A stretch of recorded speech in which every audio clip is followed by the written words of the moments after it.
સુરત શહેરમાં ફરી એકવાર વ્યાજખોરોનો આતંક સામે આવ્યો છે। કતારગામ વિસ્તારમાં રહેતા યુવકે આર્થિક સ્થિતિ ખરાબ હોવાથી વ્યાજ નહીં ચૂકવી શકતા રૂપિયા માટે વ્યાજખોરી આતંક મચાવ્યો હોવાના આક્ષેપ સાથે પોલીસ કમિશનર પાસે પહોંચ્યો હતો।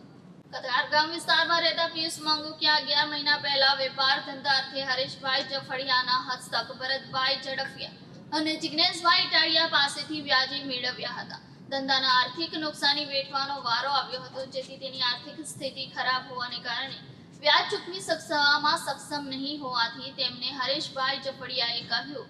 ત્યારે હરેશભાઈ ઝડફિયાએ જણાવ્યું હતું કે આ રૂપિયા ભરતભાઈ ઝડફિયા અને જિગ્નેશભાઈ ઇટાલિયા પાસેથી લીધા છે, તો વ્યાજ આપવું પડશે નહીં। માનસિક રીતે હેરાન કરતા હોવાના આક્ષેપ સાથે ન્યાય મેળવવા પોલીસ કમિશનર પાસે પહોંચ્યો હતો। પિન્ટુ પટેલ। કઈ જગ્યાએ રહેવાનું? મારું રહેવાનું કતારગામ ધનમોરા પાસે, અને મેં જે રકમ છે એ 18/10/2022ના રોજ 20 લાખ રૂપિયા હરેશભાઈ પાસેથી મારી પાસે આવેલી। અટક બોલ ઝડપિયા હરેશભાઈ બાબુભાઈ ઝડફિયા નામ છે।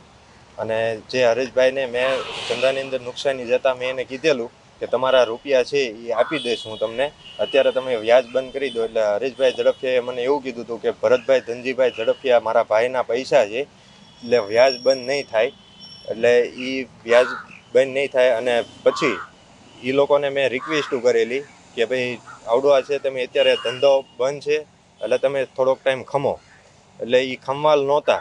અને પછી હું ડિપ્રેશનના લીધે માનસિક રીતે હું બીમાર હતો, એટલે હોસ્પિટલ રાઈડ હતો, હોસ્પિટલમાં એડમિટ હતો। ત્યારે એ લોકો મારી ઓફિસે આવ્યા, અને ઓફિસે આવીને મારા કારીગરો પાસેથી ધાક ધમકી મારીને મારી નાખવાની ધમકી મારી, અને તમામ જોખમ હીરાનો માલ લઈ ગયા છે।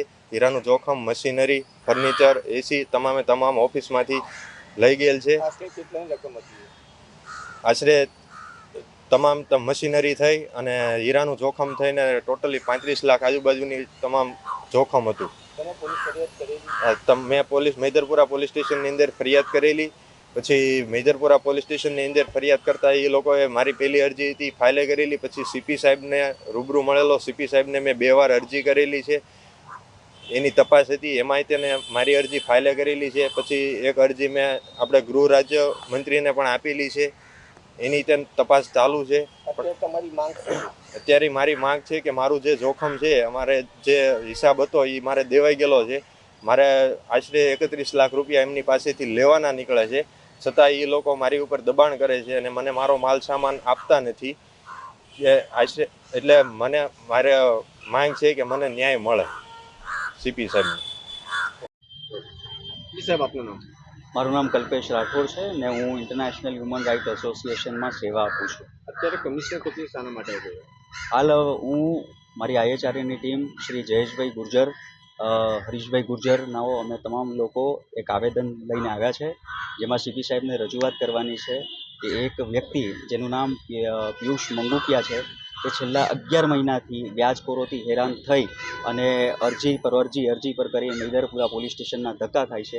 આપ સાહેબની ત્યાં પણ ઘણીવાર મુલાકાત લઈ ચૂક્યા છે, પણ એને આજ દિન સુધી ન્યાય મળ્યો નથી।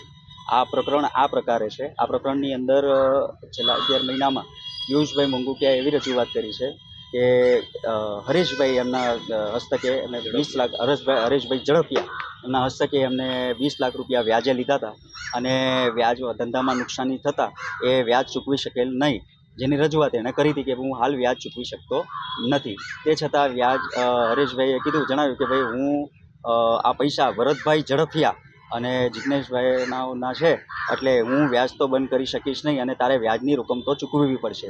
તેના ઓડિયો, વિડીયો અને ડોક્યુમેન્ટરી એવિડન્સો ખરા, બરાબર, જે અરજીના મારફતે અરજીના તપાસના કામે આપેલા હતા, તે છતાં એમાં કોઈ કાર્યવાહી થઈ નહીં। ત્યારબાદ પિયુષભાઈ મંગુકિયાએ પોતાની આર્થિક સ્થિતિ અને માનસિક સ્થિતિથી નબળા પડી અને હોસ્પિટલાઇઝ થયા હતા, ત્યારે હરેશભાઈનાઓ અને જિગ્નેશભાઈઓ તેમના કારખાને જઈ અને હરેશભાઈ ઝડફિયા અને જિગ્નેશભાઈ એમને ઇટાલિયા એમના ત્યાં ગયા અને કારખાનામાંથી જોખમ 35 લાખ રૂપિયા જેટલી કુલ રકમ જોખમ દાગ દબાણ કરી અને ઉઠાવી લાવ્યા। ત્યારે પિયુષભાઈ મંગુકિયાએ પોતાની રજૂઆત કરતાં કીધું કે ભાઈ મારા તો પૈસા ચૂકવાઈ ગયેલ છે, બરાબર, અને આપણે હિસાબ થઈ ગયો છે, તો પછી આ હીરાની જોખમ અને મારી મશીનરી લઈ જવાનું પાછળનું કારણ શું? તો હાજી આ મહિધરપુરાનો કેસ છે અને મહિધરપુરામાં લગભગ આશરે 11 મહિનાથી ધક્કા ખાય છે અને એવા ક્રુશિયલ એવિડન્સો આપી ચૂક્યા છે જેમાં તાત્કાલિક ધોરણે એફઆઈઆર થઈ જવી જોઈએ. તે છતાં 11 મહિનાથી તંત્ર સૂતુંનું સૂતું જ છે. હવે ખાલી પ્રશ્ન એટલો જ છે કે કેમ તંત્ર સૂતું છે, બરાબર. ડોક્યુમેન્ટરી એવિડન્સો આપ્યા છે, ઓડિયો એવિડન્સો આપ્યા છે, જેમાં કબૂલાત કરી છે સામેવાળાએ કે 20 લાખ રૂપિયા વ્યાજની રકમ તારે ચૂકવવાની છે. એક સીસીટીવી ફૂટેજ છે જેની અંદર દેખાય છે કે વ્યાજના રકમ માટે દાગ દબાણ કરવા એ લોકો ઘરે આવે છે, ત્યાં પોલીસ આવે છે, તે છતાં એને કોઈ ન્યાય મળ્યો નથી. તો આના પાછળના કારણો શું?